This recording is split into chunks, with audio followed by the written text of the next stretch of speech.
Hello everyone, आप देख रहे हैं लॉरियल और आज मैं आपको बताने वाली हूँ कि आप अपना सीवी कैसे बना सकते हैं। प्रीवियसली हमने वीडियोस में डिस्कस करा था कि कवर लेटर और सीवी कितने इम्पोर्टेंट होते हैं। कवर लेटर का मैंने आपको एक फॉर्मेट प्रोवाइड कर दिया था और आज हम देखने वाले हैं सीवी का फॉर्मेट।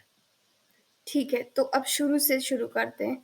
सबसे पहले आप सीवी में अपना नाम यहाँ पे डालते हैं, फिर उसके बाद आपको अपना नंबर डालना पड़ेगा यहाँ पे, जो कि आप ऑफिस पर्पसेस के लिए ऑफिशियल यूज़ में लाते हैं।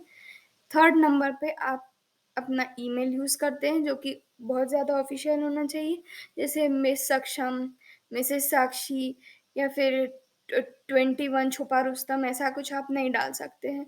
आपको यहाँ पे अपना फॉर्मल डालना है। यदि आपका नाम सक्षम है तो आप सक्षम शर्मा @gmail.com या फिर सक्षम जो भी हो 234 @gmail.com ऐसा डाल सकते हैं।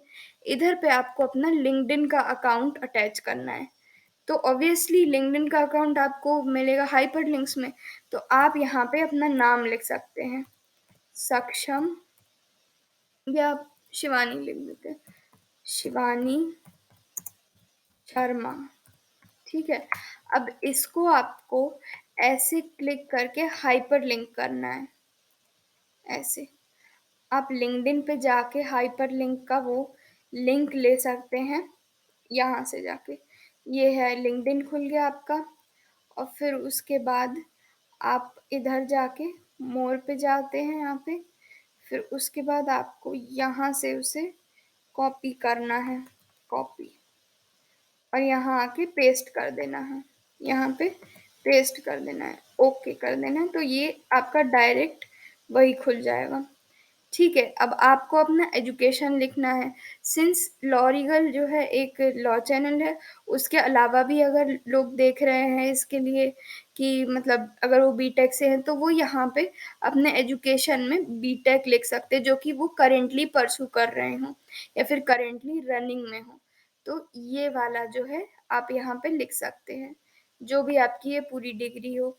ये जो है हाइलाइटेड पॉइंट्स या हाइलाइटेड बुलेट, उसमें आपको लिखना है अपने कॉलेज का नाम। कॉलेज का नाम हमें छुपाना नहीं है क्योंकि हम इनकॉन्फिडेंट नहीं हैं। फिर उसके बाद ये एग्रीगेट परसेंटेज आपको निकालना है। अगर आप 4 सेमेस्टर क्लियर कर चुके और आपके हर एक में मतलब जैसे मान लीजिए आपके सब में 63 64 आए हैं, तो अगर उनका टोटल सम करके आपको 78 आता है परसेंटेज, तो आप उसका परसेंटेज यहाँ लिखेंगे 78। और कितने सेमेस्टर हुए थे, जैसे 4 सेमेस्टर अपन ने केस लिया तो वो आप यहाँ मेंशन करेंगे। ईयर, जैसे मेरे केस में 2022 है, 2020 है, तो फिर मेरे 2025 में ग्रेजुएशन खत्म होगी, तो मैं यहाँ पे लिख दूंगी ऐसे 2020। और उसके बाद में ये 2025 ऐसे लिख देंगे। इसका एक फॉर्मेट होना चाहिए, ये ऊपर आना चाहिए। ठीक है, अब उसके बाद आपने कहाँ से अपनी हायर सेकेंडरी एजुकेशन करी है, और ओबियसली आप अपना परसेंटेज लिखेंगे। और प्लीज़ इसको मेंशन करना ना भूलें कि आपका सब्जेक्ट कौन सा था। इधर पे आप अपना स्कूल का नाम लिखेंगे और वो कौन से ईयर के बीच में था वो आप लिखेंगे। अगर गैप हो तो आप गैप भी बीच में मेंशन कर सकते हैं इसी लाइन के। उसके अलावा आपने अगर अपना सीनियर सेकेंडरी कोई और से कॉलेज से किया हो या उसी कॉलेज से किया हो, तो वो आपको मेंशन करते हैं। आप अपना सीजीपीए या फिर परसेंटेज यहाँ मेंशन कर सकते हैं।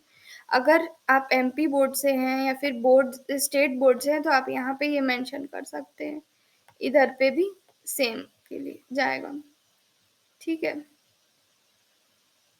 अब इंटर्नशिप एक्सपीरियंस जो है मैंडेटरी नहीं है, पर अगर आपने इंटर्नशिप करी है तो आप इधर पे मेंशन कर सकते हैं। ऑब्वियसली ये बुलेट्स जो है उसमें आप फर्म का नाम लिख सकते हैं। अगर कोई फर्म नहीं है तो आप डायरेक्ट एडवोकेट का नाम लिख सकते हैं, एडवोकेट का लोकेशन कहाँ लोकेट करते हैं वो लिख सकते हैं।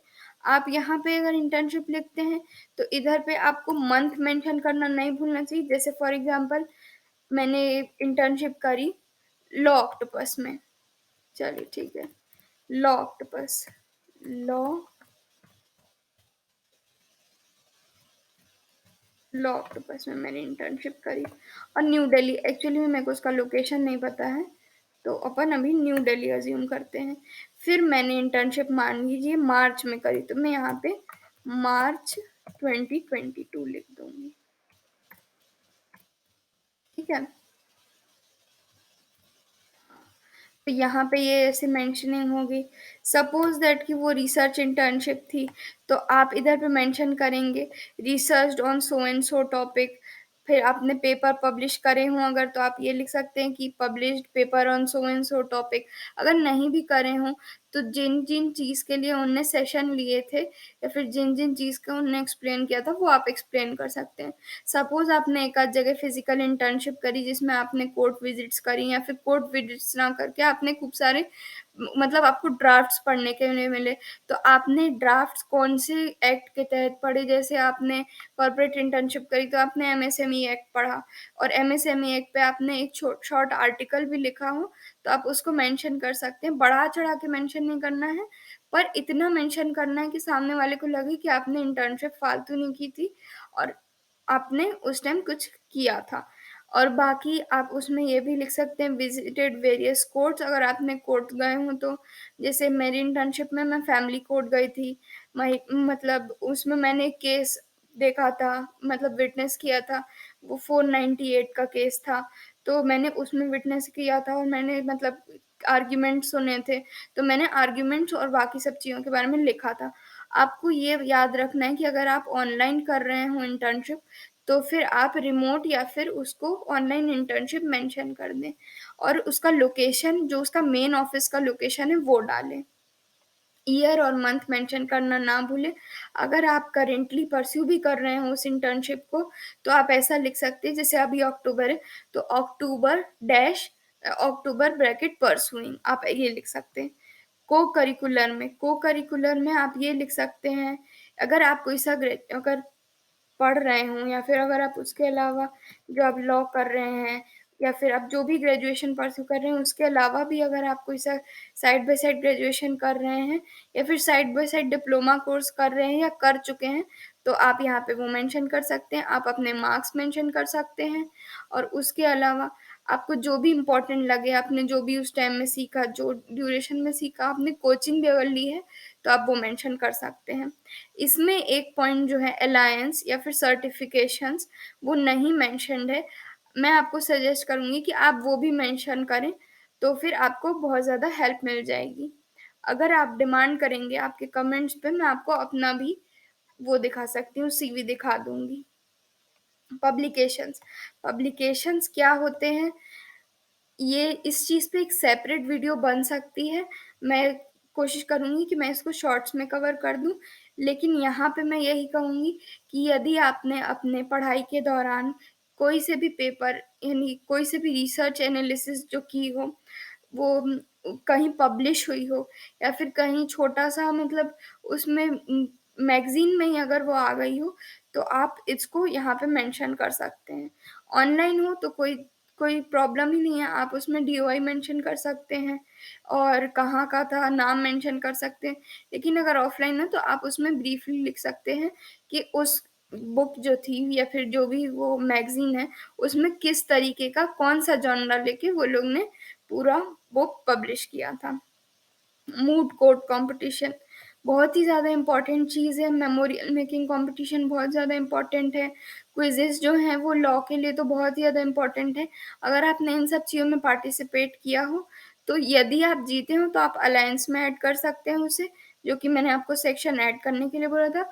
और moot court competition, memorial making competition, ये सब जो है, ये आप यहाँ पे ऐड कर सकते हैं। Interest is something which can be informal also.